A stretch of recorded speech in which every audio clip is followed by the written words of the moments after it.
All right. Well, good morning. Thank you so much for joining us, Cassandra. We really appreciate having you on. Yeah, thanks for having me. Absolutely, absolutely. We've got our kind of set of six questions here, so if you're good, we'll dive right in. Absolutely. Perfect. So you have led teams of over 100 clinicians before, and what is one leadership principle that shapes how you support your teams now, given all of that experience?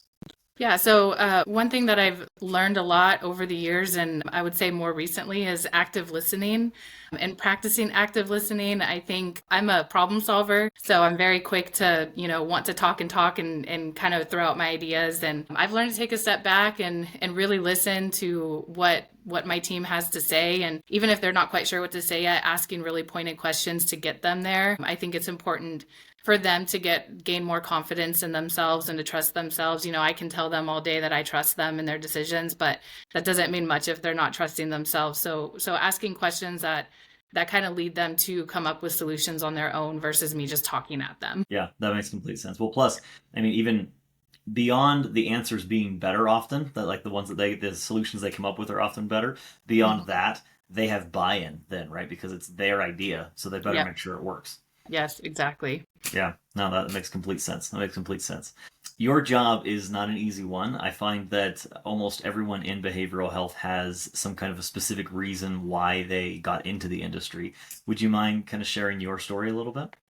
Yeah, when I was in college, I actually majored in literary journalism. I wanted to be a writer my whole life. And when I was in college, there were some things going on in my personal life and some children in my family who they didn't get a fair shot at access to services that they needed.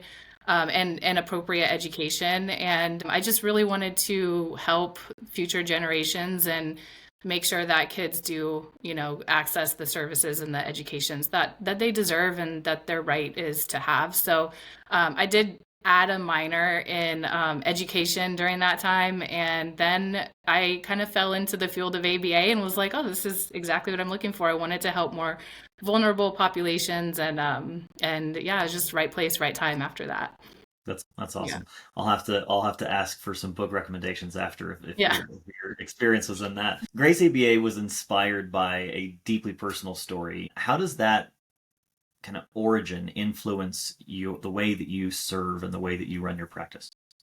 My niece was diagnosed with Rett syndrome a few years ago, and at first it was a diagnosis of autism, of course, because genetic testing hadn't been done, and then there were other signs of genetic testing needed to happen. She does receive ABA therapy now, and she's been in ABA therapy I think for a year or two. And at the time, I was working for an agency, a large agency that was kind of more big box, you could say, cookie cutter kind of. I was in a director level position, and a lot of the decisions were very cookie cutter. And I understand business models, and that's kind of what works, for certain agencies. And we tended to turn away kids and families that kind of didn't fit the mold, and a lot of that was dual diagnoses. So you have a child that's diagnosed with, Down syndrome and autism, or Angelman syndrome and autism, or Rett syndrome. And a lot of times the decision from the top was that we don't have clinicians that are able to work with that. We don't have the expertise, so we're not the right fit and would be turned away. And a lot of times that didn't come with any other options or resources provided. That director level position, I kind of had to back that up and support it. Not to say that it's always the wrong decision. If we don't have clinicians who are experienced, then sure. But I just felt like there was more that could be done. There was more research that could be done. And myself having experience working with kids that have dual diagnoses and kind of outside the autism realm, I started my practice in California where the state funding allowed for services outside of just autism. But I realized that a lot of newer clinicians, especially here in Georgia, don't have that experience. But it was just kind of something that sat with me all the time of, my niece is one of those kids. And if my niece were to try to get services with this company, she'd probably be turned away, and that didn't sit right with me.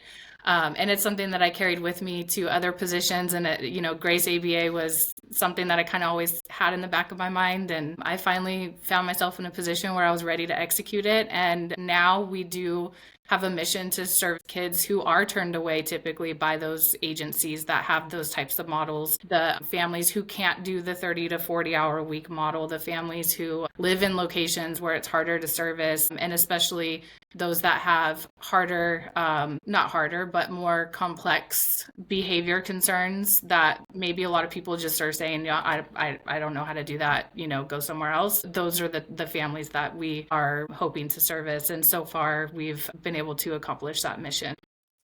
That's awesome.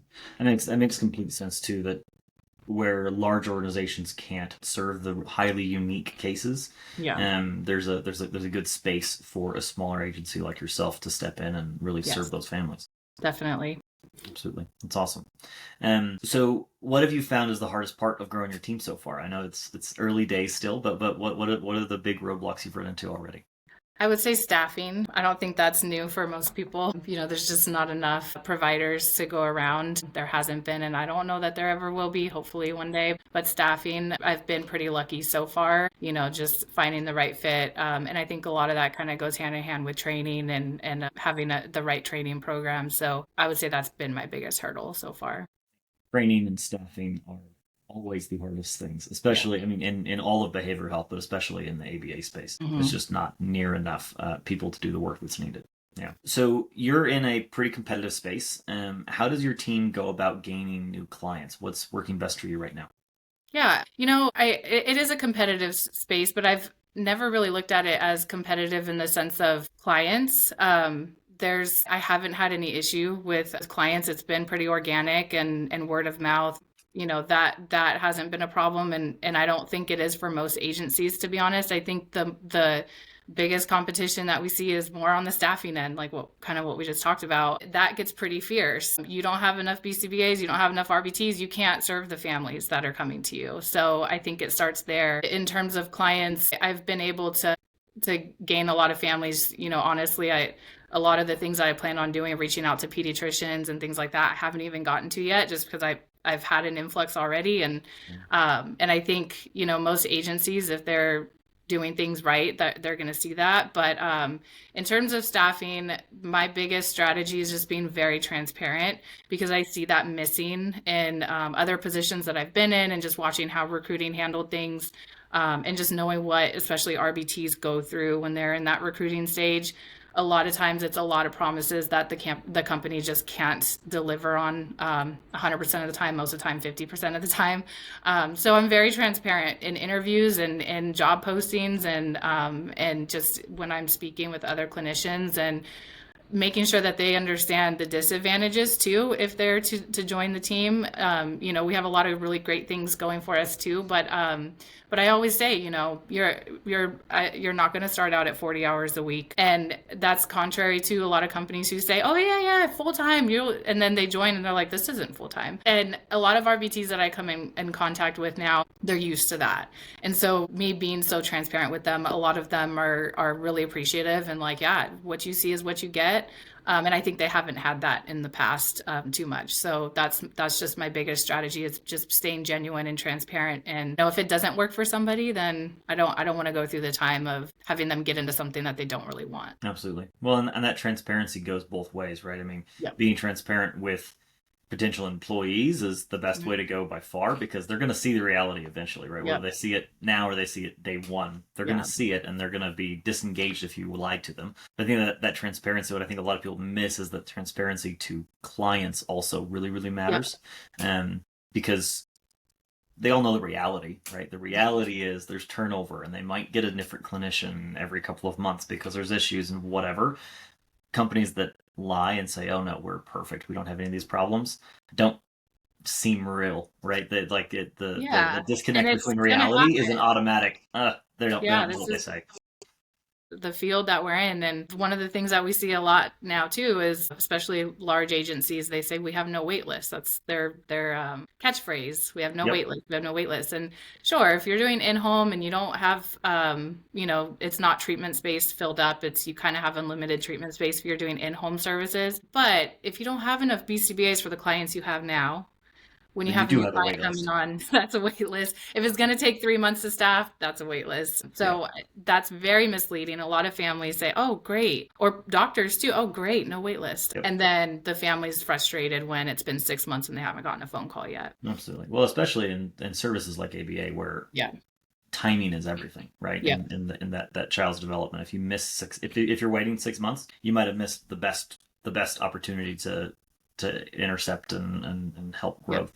growth. So last question then is, what's one kind of marketing tactic that you're keeping an eye on, especially one that you're kind of considering? Not things like advertising no wait list when there actually is a wait list.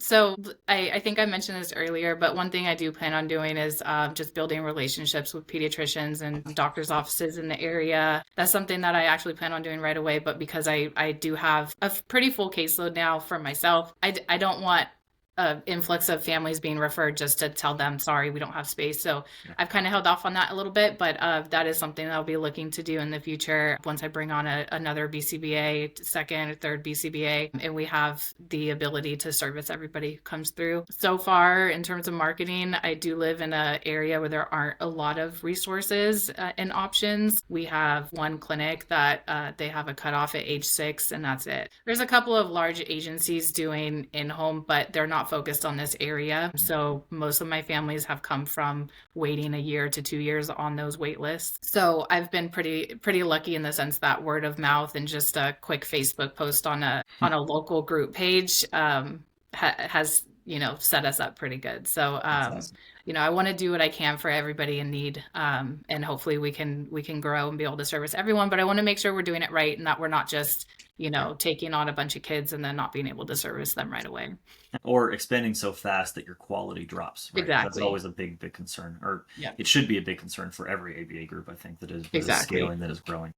That's Yes. awesome. That's awesome. Well, it's good. It's good you're thinking about these things ahead of time, Mhm. as you're just starting to grow, as opposed to 2 years down the road, you're like, oh shoot, we really should have done this Yeah, right. exactly. I've been there honestly, and in other positions that I've had with other companies, I've kind of seen, I've learned a lot about, how to do it, but I've also learned a lot about what not to do. Yes, that is awesome. That is awesome. Yeah. Perfect. Well, thank you so much for coming on, Cassandra. We really Yeah, appreciate definitely. some of the experience you've shared and your story. I think you're building a great thing at Grace, and we Thank appreciate you you so coming much. on. Thank you so much. Thanks for having me. Absolutely. Thank you.